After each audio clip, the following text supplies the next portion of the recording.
Hello, I'm Seth, editor-in-chief of Forbidden Origins Comics, and I am a huge Metal Gear Solid fan. Metal Gear Solid isn't just my favorite video game, it's my favorite piece of media ever made.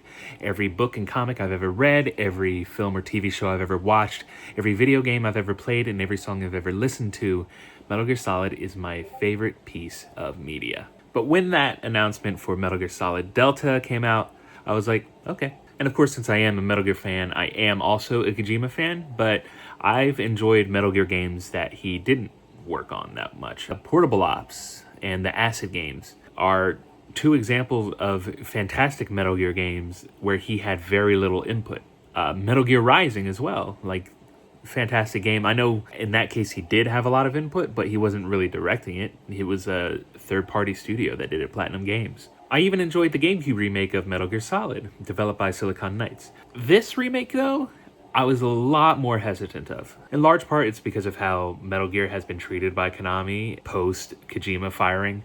Even, in his last game, Metal Gear Solid 5, The Phantom Pain, it was severely hindered by what Konami was telling Kojima he can get away with, in large part because he was just spending way too much money, which if you've played Death Stranding, you can see what they were afraid of happening. And then you saw what happened with Silent Hills and PT, and then we get fucking Metal Gear Survive, very terrible survival game that really has no place in the franchise.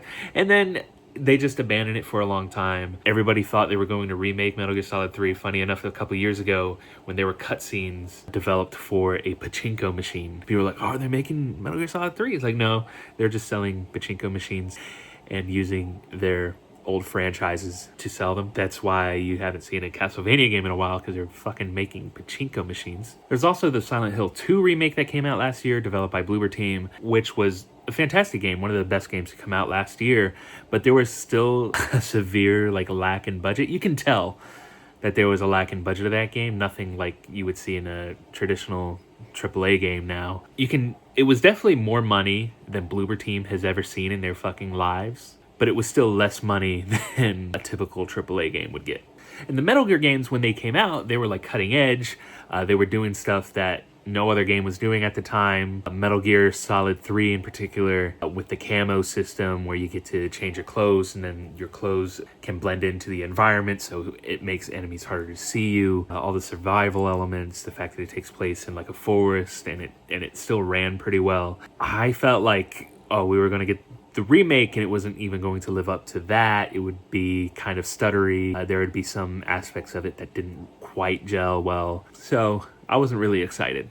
But I figured I'd give it a chance, see what it's like. I finished the game yesterday, and just so you guys know, the game came out Friday. I'm recording it the Tuesday after the game released. You probably won't see this video for another 2 or 3 weeks.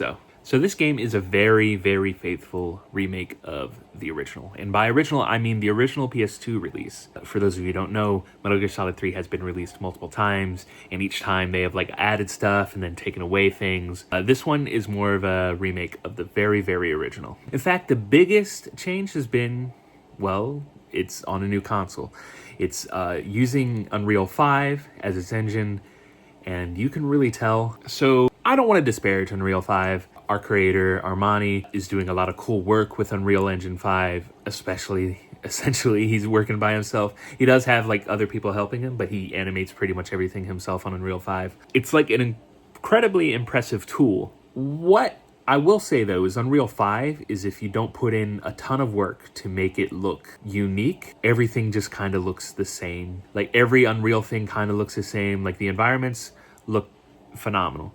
But it's when it comes to the people, they all look weird unless you do something heavily stylized, like what Armani's doing with Forbidden Origins. The graphics in this game go for a more realistic look. The character designs are very bland because of it. Snake in particular, I think, has a pretty shit design in this game, especially compared to the older games. Even Metal Gear Solid 4 and Phantom Pain, he looks way better than he does here. I don't know, he just kind of looks like an unperson. I guess they're getting a little too close to the Unreal Uncanny Valley, and I don't know, Ocelot looks like a triangle Like his face looks like a fucking pyramid and it doesn't look right. Pretty much the only character I think that gets away unscathed is the boss. She looks pretty fucking good. She looks pretty close to her original version. Some of the other side characters like Sokolov looks a lot like his original counterpart. My memory of the Raidenov in this game, he looks a lot like you would think Raiden looks like, but it's just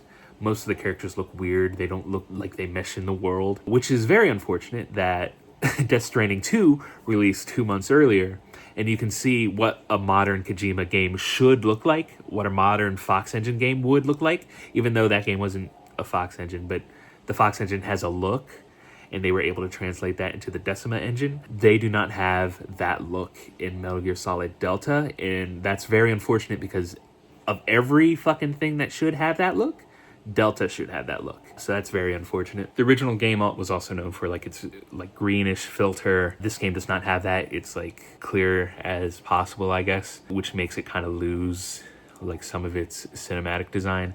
However, because it is so loyal to the original, it seems like they just took all the motion because all the shots are the same, all the dialogue is the same, all the movements are the same. Though that's also a little bit of a problem because you know how Power Rangers or Tokusatsu like characters have to have like these exaggerated movements because they're like wearing a full face mask? That's kind of how motion capture used to work for older games where the fidelity just wasn't there as much when it came to motion capture. So characters will do stuff like this whenever they're like trying to point to something without pointing, or they'll go like shit like that. And it looks really fucking weird in this modern like graphical style. It looks very fake. And when you're watching the cutscenes on the old PS2, like those movements weren't necessary because like you were making more leaps in logic between like that's what a video game character is versus how I'm thinking of them in reality. So you need those like exaggerated movements. In the remake, you don't. So it looks kind of weird. They also re-recorded some dialogue,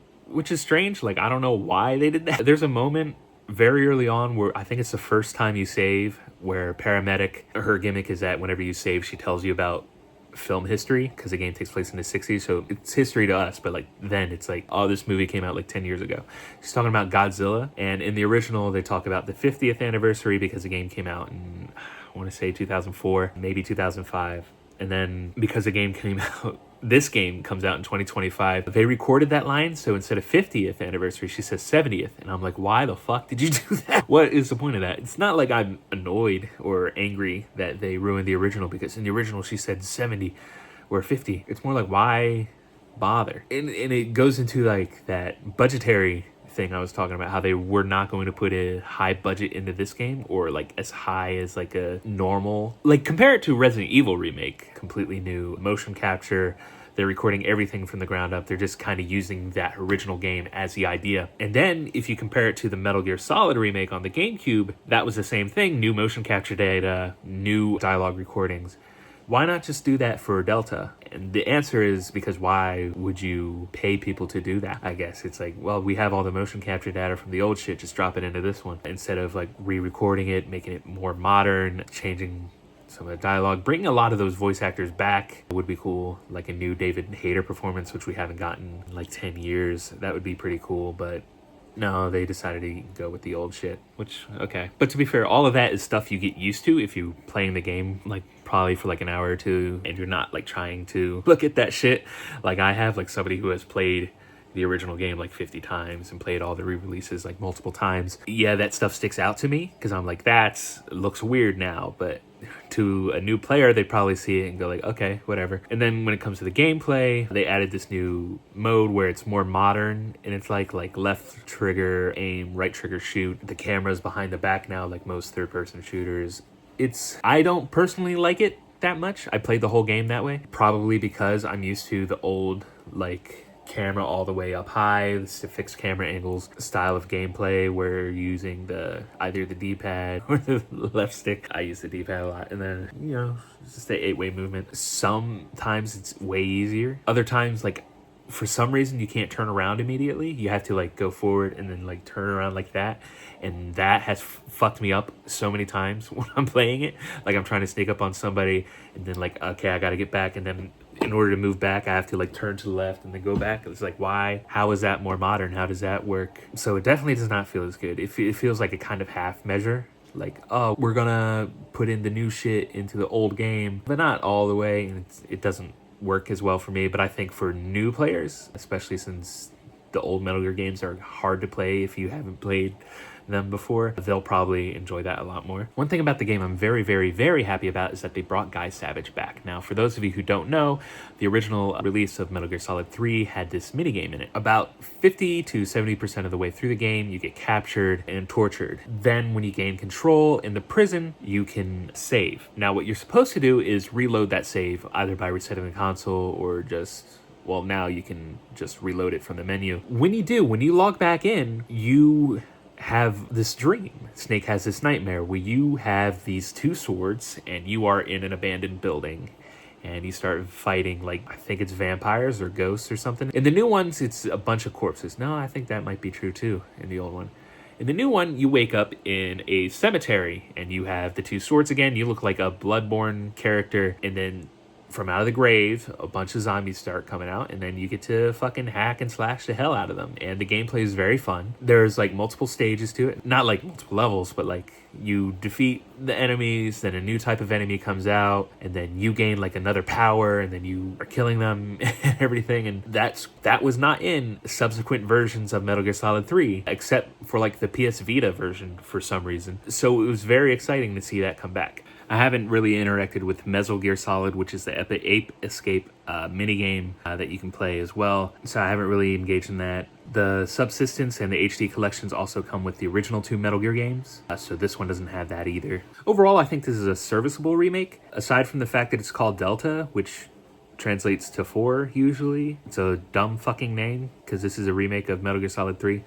But anyway, it's a serviceable remake. If you were looking to get into the franchise, I would actually recommend the HD collection that just came out a year or two ago. That one has Metal Gear Solid 1, 2, and 3, as well as the first two Metal Gear games attached to 3 specifically for some reason. They also include a bunch of concept art and actually the scripts for those games, which is very, very interesting. But if you need like modern graphics, if you need modern gameplay, this is a fine place to start. It's a prequel to the rest of the franchise. It's the very first game chronologically, so you don't really have to worry about having played the previous ones, although I personally think that chronological is a fun way to play it if you already know the franchise. If you're trying to get into the franchise, I think starting at the beginning is best, but that's neither here nor there. Some people really like doing it chronologically, even though in video games, you're just going to go from a playing game to a great playing game. That's typically how that goes if you do it chronologically, but I don't know, to each their own, I guess. Anyway, I'm Seth, the Topless Editor-in-Chief for Forbidden Origins Comics. You can follow all the links below, join our Discord, get informed through our newsletter about upcoming releases and stuff like that. So, goodbye.